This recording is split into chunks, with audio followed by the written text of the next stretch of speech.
2 years ago when Lost Ark came out, I learned a little bit about synergies. I thought, man, these things are going to be a little annoying, huh? They're very annoying and I hate them, but also they're just really badly designed. So in this video, we're going to talk about the DPS synergies. We're not going to talk about supports, because as long as your party has a support, you're happy, they're happy, everybody's happy. Unless it's a fight with the cleanse and you have a bard, then we're a little less happy. So with the breaker release, we're going to have 24 classes and 6 different kind of DPS synergies. Damage increase, defense reduction, attack power increase, crit damage, positional damage with a little bit of a bonus to non-positional, and then crit rate. And for now, I'm going to turn my focus towards crit rate, or as it's just called, Crit Syn. So I got some notes here. These are actually Civo's notes, because he also agrees that just synergies are bad, but as you can see from the title, he's not a huge fan of crit synergy. So crit synergy is like the one synergy that people are like, I need to have this, I have to have this. There will be party leaders that will jail you in Party Finder just to wait for a crit syn, and then when there is one that applies, if you're on party 2, meaning you're not with a party leader, you're not getting that crit syn. That's a yoink situation right there. Yeah, okay guys, check new spots. And in that process of trying to get your crit syn, that means you're going to be gatekeeping a lot of people, which that is already just a huge problem in Lost Ark as it is. And unlike most things that people get gatekept for, this is something that's pretty much out of their control, because they can't change their synergy. They would have to swap to a new character. Now you can have multiple of the same synergy in parties and it still works. They both stack them together. However, if you have 2 of the same class, they will overwrite one another. Which, if that design is an intent to try to enforce class diversity, it was really poorly done. Because it's not like they exclusively give the better synergies to worse classes, which even if they did that way, it's still horrible balance. You shouldn't want to invite somebody just because they're synergy. For an example, there's Scouter, who is not really desired for his damage output, and also he has the worst synergy in game, which is the attack power increase, because it has diminishing return on it, because it stacks with buffs. This kind of reminds me of how Mythic Plus has been handled in WoW, and how it turned into a huge problem of just super meta, and people arguing to bring the player and not the class, and they've kept on failing on that. Nobody's balanced the game, Oh my. So why is crit rate seen as so important?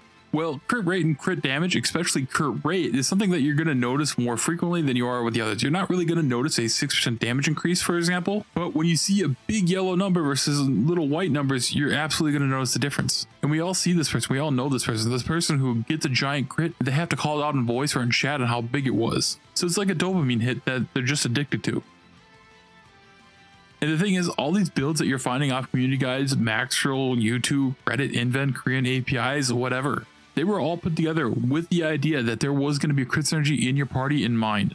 Stats, bracelets, elixirs, gravings, armor sets, all these things. Adrenaline is the most effective level 1 engraving because it scales linear as opposed to most of the other engravings which go exponential. And the main difference between level 1 and level 3 is going to be 10% crit, which you get 10% crit off crit synergy.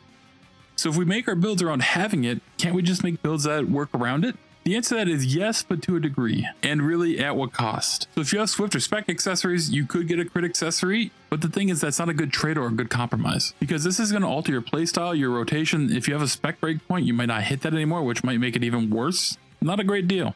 Well, if you run an ADR1 build and you think, well, let me just run a level 3 instead. Not a bad choice, but again, it's not like a full solution because you are going to be lowering your ceiling. So if we look on Predator Slayer on the community guides, we have the efficiency breakdown, and we're going to look at the top 2 here on the +1 builds. That is a 2% difference from engraving Massacres 3 Adrenaline 1 versus ADR 3 Ether Predator 1. Ether Predator is the second best level 1 engraving to run basically, so that's just what it is. So you're downgrading your damage for a situation where you don't have a crit syn, and then when you do have a crit syn, you're going to actually be lowering your ceiling unless this is a second set of accessories. And then if a crit syn puts you over cap at that point, it's just a complete waste. Now if you run an armor set that doesn't have built-in crit, you could switch to one that does, like Hallucination, but that is going to change how you play the game and it might not be as good. And of course, the most sane approach is if you're at 60-20 plus and you don't run the Mastery Elixir, you could just, throw away a lot of gold and do that. So what I'm getting at here is playing around Crit Syn is kind of shit. Nobody should ever have to do any of these things, and I personally just gave up on Crit Syn a long time ago.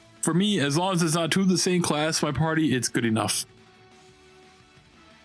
And the craziest thing is that crit synergy isn't even like universally better than everything else. For the majority classes, yes it is. If we look at all the other synergies, for example, they all end up being at about 6% because you get 6% damage, 6% attack power, which is a little bit lower, and then the defense reduction ends up at about 6.5% damage increase. The positional one, yes it is a high number, but it requires actually doing positional damage, so it kind of evens out. But if you're running a non-positional with that synergy, then they're just getting screwed over. But yeah, on Reddit, this guy here, I'm not even gonna try to say his name, but he posted how much you gained from 10%, 18%, and also the Glavier synergy. So as you can see, there is a good amount of 7%, a couple 8%, but as you can also see, there's a 0.5, a 2%, a 3%, a 4%, and these builds that he's using, the builds we talked about earlier, these are builds from the community guides, from the Lost Ark Nexus. Now, this does not include elixirs, but universally, you can think of classes that use Master, this is going to go down, but if they're using the critical elixir, it's going to go up. Glavier's crit damage is actually overall more consistent than the others, but I don't think people are down bad enough just to wait for Glavier's. But as you can see, the most common number on this sheet is about a 7% damage increase, which only comes out to about half these builds. It looks like there's about 11 builds where you actually get less than 6%. But what I'm trying to illustrate and get at here is that people are making a huge deal over a crit synergy when it's like at most 2%, maybe 3% once you get critical elixirs. Like, you know what else is 2-3%? A bleed rune. All this gatekeeping and copium and just desire to just hit those yellow numbers, you're getting a bleed rune out of this.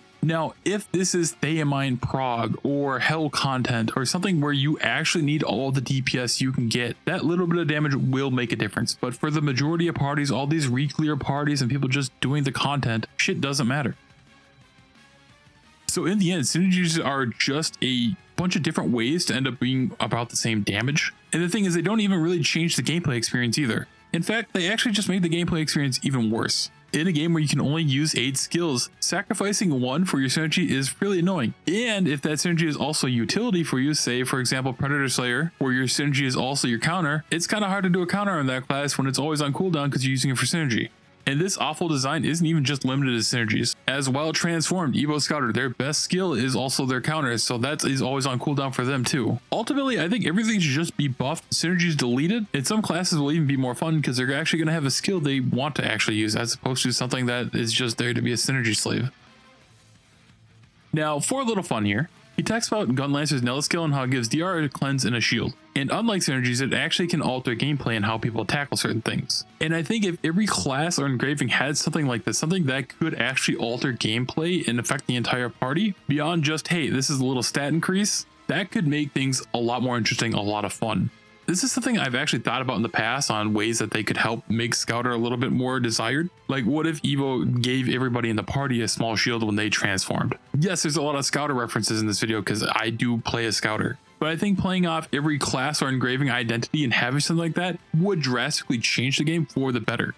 Like, if you're pugging or playing with a different party comp every week, it's actually going to be fun doing the same raids over and over and over to a degree because you're going to be able to tackle things a little bit different. Now, the elephant in the room is balancing that would be an absolute nightmare. As much as I would love for something like this to happen, it would be extremely rough to balance to a point where it wouldn't turn out to be an even worse situation than Crit Synergy. As opposed to looking for 6 classes out of 24, now you're looking for 1 or 2 specific classes because their whatever class bonus is that much better. So while a great, cool, fun idea, I know it will never happen, unfortunately.